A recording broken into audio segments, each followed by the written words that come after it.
കേന്ദ്രാവിഷ്കൃത പദ്ധതിയായ PM ശ്രീ സംസ്ഥാനത്ത് നടപ്പാക്കുന്നത് സംബന്ധിച്ച് അടുത്ത മന്ത്രിസഭാ യോഗം ചർച്ച ചെയ്യും. നിലപാട് തേടി കേന്ദ്രം സമ്മർദ്ദം ചെലുത്തുന്ന സാഹചര്യത്തിലാണ് നീക്കം.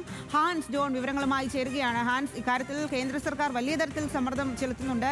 എന്നാൽ ഒരു ചർച്ച ഇതിലൊരു തീരുമാനം ഉണ്ടാക്കുക എന്നുള്ളതാണ് വിദ്യാഭ്യാസ മന്ത്രി അടക്കം ഉള്ള ആളുകൾ നേരത്തെ തന്നെ പറഞ്ഞത്. ഇപ്പോൾ എന്താണ് കാര്യങ്ങൾ വേഗത്തിൽ നീക്കാൻ തന്നെയാണോ തീരുമാനം?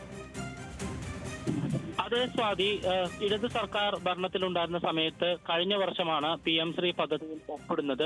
പക്ഷേ SSK ഫണ്ട് ലഭിച്ചതിന് പിന്നാലെ പദ്ധതിയുമായി മുന്നോട്ട് പോകാൻ കഴിയില്ല. സംസ്ഥാനത്ത് PM ശ്രീ പദ്ധതി മരവിപ്പിച്ചിരിക്കുകയാണ്. 7 അംഗ മന്ത്രിസഭാ കമ്മിറ്റിയെ രൂപീകരിച്ചിട്ടുണ്ട്. ഈ കമ്മിറ്റി റിപ്പോർട്ട് നൽകുന്നതിന്റെ അടിസ്ഥാനത്തിലായിരിക്കും തുടർ നടപടികൾ എന്ന് ചൂണ്ടിക്കാണിച്ചുകൊണ്ട് കേന്ദ്രത്തിന് കത്തയച്ചിരുന്നു. പക്ഷേ ഈ കത്തുകൾ അംഗീകരിക്കാൻ കേന്ദ്രം ഇതുവരെയും തയ്യാറായിട്ടില്ല. ഈ കഴിഞ്ഞ 6 മാസ കാലയളവിൽ നിരന്തരമായി കേന്ദ്രത്തിൽ നിന്ന് സംസ്ഥാന സർക്കാരിന് സമ്മർദ്ദമുണ്ട്.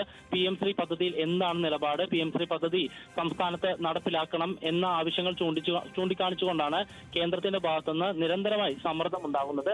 ഈ സമ്മർദ്ദത്തിന്റെ പശ്ചാത്തലത്തിലാണ് അടുത്ത മന്ത്രിസഭാ യോഗത്തിൽ തന്നെ ഈ PM ശ്രീ പദ്ധതി ചർച്ച ചെയ്യാൻ ഇപ്പോൾ സംസ്ഥാന സർക്കാർ തീരുമാനിച്ചിരിക്കുന്നത്. ഇതിനോടകം തന്നെ പുതിയ വിദ്യാഭ്യാസ മന്ത്രിയായിട്ടുള്ള N ഷംസുദ്ദീൻ PM ശ്രീ പദ്ധതിയുമായി ബന്ധപ്പെട്ട് റിപ്പോർട്ട് സമർപ്പിക്കാൻ പൊതുവിദ്യാഭ്യാസ വകുപ്പ് ഉദ്യോഗസ്ഥർക്ക് നിർദ്ദേശം നൽകിയിരുന്നു. ഈ റിപ്പോർട്ട് കഴിഞ്ഞ ദിവസങ്ങളിൽ സമർപ്പിച്ചിരുന്നു. ഈ റിപ്പോർട്ട് കൂടി ഈ മന്ത്രിസഭാ യോഗത്തിന്റെ പരിഗണനയിലേക്ക് വരും. വിദ്യാഭ്യാസ വകുപ്പ് നൽകുന്ന ഈ റിപ്പോർട്ട് കൂടി പരിഗണിച്ചായിരിക്കും അടുത്ത മന്ത്രിസഭാ യോഗത്തിൽ ഈ വിഷയം ചർച്ച ചെയ്യുക. പക്ഷെ അതേസമയം അടുത്ത മന്ത്രിസഭാ യോഗത്തിൽ തന്നെ PM ശ്രീ പദ്ധതിയിൽ എന്ത് തീരുമാനം സ്വീകരിക്കണം എന്നുള്ള കാര്യത്തിൽ ഒരു അന്തിമ തീരുമാനം ഉണ്ടാകുമോ എന്നുള്ള കാര്യം സംശയമാണ്. പക്ഷേ വിഷയം എന്തായാലും അടുത്ത മന്ത്രിസഭാ യോഗത്തിൽ ചർച്ച ചെയ്യും. മുന്നോട്ടുള്ള നടപടികൾ എങ്ങനെയാണ് വേണ്ടത് എന്നുള്ള കാര്യവും മന്ത്രിസഭാ യോഗം തീരുമാനിക്കും. സ്വാതി. ശരി ഹാൻസ്.